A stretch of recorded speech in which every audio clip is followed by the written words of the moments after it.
What's up, weirdos and haters? It's Hardison. この話をするかすごく迷ったんですけど I have a depression! イエーイ！うつ病ですって言うといやいや、お前みたいな明るいやつがうつ病絶対ないけんとかはい、出ました。うつ病ということで自分を正当化するやつみたいなとか思われたりすると思うし、そういうことをコメントしてくる人もいるだろうからすごい迷ったんですよね。でもまあ、もし同じ境遇にいる人がいて、もしどうしていいかわかんないみたいな人がいたら参考程度になればと思って投稿します。まず、私がうつ病になった原因は完全に仕事ですね。まず、職場にちょっともうすでにメンタルがおかしい人がいて、そういう人を避けるために私、精神分析学とかを勉強してたので、もう一発で結構分かったんですね。あ、こいつやべえ、みたいな。こいつと話してたら、こっちも絶対おかしくなると思って。でも、私のポジションがマネージャーだったので、その人の問題を解決するのも私の仕事だったんですよね。だから本来だったらもう絶対ガシャンってシャットアウトしてたものをできなくなっちゃって、仕事だから。で、ずっとその人とディをしてて、その他諸々のトラブルとかを自分一人で解決しなきゃいけないっ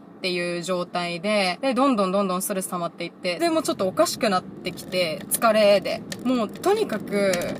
もうすべてが辛くて、改善案みたいなのを提案しても全然話聞いてくれないし、だから効率悪いって分かっててもその業務にスタックしなきゃいけないっていう状態がもうすごいまずストレスで、あとは自分がこれだけ努力してこれだけすでに貢献しているって自分では思ってるのに、私が最初にこの給料もらえないと働きませんって言ってて、なのにそれをはるかに、リアルに言うと6、7万ぐらい下回る給与しか支払われてないっていうのが現実で起きてしまって、それが結構もうとどめでしたね。それをボスに話をしたら、それはお前がそれだけしか価値がないってことみたいな風に言われてしまい、それで完全におかしくなっちゃって、こう自分が言ってることもわかんないし、自分がやってることもわかんなくなるんですよね。だから今まではできてたことができなくなるし、今まで考えれてたことが考えられなくなったりとかして、でも本当に何してなくても泣いちゃうんですよ。で、何してなくても本当に死ぬことしか考えないし、でも死ぬ度胸はないんですよね。だからもうそれがすごいジレンマみたいな。お前にそこまでの給料支払う価値がないって言われてるってことは、別にお前に価値がないって言われたのと一緒だから、もうそれがずっと頭をぐるぐるしちゃって、私生きてる価値ないのになんか何してんだろうみたいな感じになっちゃって、ずっとその悪循環ですよね。こうもう自分が頭おかしくなってるの分かってるから、ボスにも、いやもう自分今ちょっと頭おかしくな働きすぎてて頭おかしくなってて、自分が何言ってるかも何考えてるかも何が正しいのかも分かりませんっていう風に説明を結構するんですけど、でもいやお前が頭おかしいとか知らんしみたいな感じで言われちゃって、もうだからもうチーンですよね。それでこのままだと私本当に死んじゃうなと思って、今までは全然死にかけるまでの選択をしたことはなかったんですけど、本当にそこに近づいてたんですよね。だから、なんかやべえと思って、で、私本当にここまで自覚あったことなかったんですけど、これうつじゃねえって気づいて、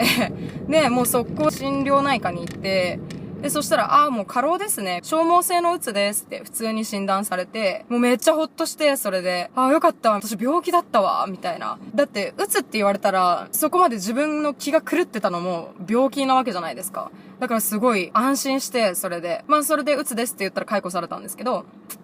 そう、それでもうそっからうつとの戦いになるんですけど、とりあえず仕事辞めて、いろんな人と会っていろんな人と遊んで、なるべく楽しんで、自分に価値がないこととか、こう自分が死にたいって思ってることとかをなるべく忘れようとするっていうのをすごい心がけて遊んでました。うつ病ですとかって言うと、お前遊びに行くとかないやろみたいな感じで思われそうなんですけど、実際はうつって人からもらうもんだと私は思ってるんですよね。だから今回の場合も私はその職場のおっさんと職場自体からそのうつをもらってきてしまったわけで、別にうつになりたくてなってるわけじゃないし、誰かが私に加害をしないとうつってならないわけなので、その辺をなんかあんまり理解されてないのかなっては思いましたね。だからなんだろう、怪我してるみたいな感じなんですよ。誰かにぶん殴られて怪我してるみたいな。で、それで怪我してるのに、いやいやぶん殴られたお前が悪いんじゃねって言われてもみたいな。殴った方が悪いんじゃねって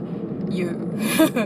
だからもしストレス溜まっちゃって会社行くぐらいだったら死にたいと思ってる人がいたら、もう心療内科にすっ飛んでってほしいですね。別にハードル高くないし、全然行きやすいっていうか、だから本当に病院にまずかかって診断書ゲットして、自分がこういう原因でストレスになったんだぞっていうのの証拠を集めて、その状態で会社にあんた方のせいでうつ病になったよってはっきり言えたら、もうそれでいいんじゃないかなと思います。で、あと本当に死にそう辛いっていう時はマジ遊んでください。多分人と会って遊ぶっていうのが割と一番のストレスの発散になると思うので、とりあえず家の外に出て遊んでください。で、もし、うつ病ですって言ってる人がいたとして、いや、うつ病じゃなくてだらけてるだけでしょ。言いたいのはわかるけど、お前それ言ったら、こっちもしかしたら死ぬかもしんねえから、そこだけは覚悟した上で言えよって思いますね。お前その一言言うだけで一緒にお前の名前乗るぞって。だから、その、うつを本当に軽く捉えてる人たちも、あなたたちが人をうつ病にしている可能性って大いにあると思うので、本当に気をつけていただきたい。と思いました。なんで、うつ病にかかってる皆さん、あなたは悪くないです。あなたは被害者です。で、うつ病を軽く見てる皆さん、あなた方が加害者になり得るので、そこは本当に気をつけていただけたらなと思います。みんながあなた方みたいに強いわけでも鈍いわけでもないので、特に我慢強い人とか、あんまり文句言わない人とかね、うつ病になっちゃいますから、もうお互いに気をつけていきましょうね。ということで、バイ。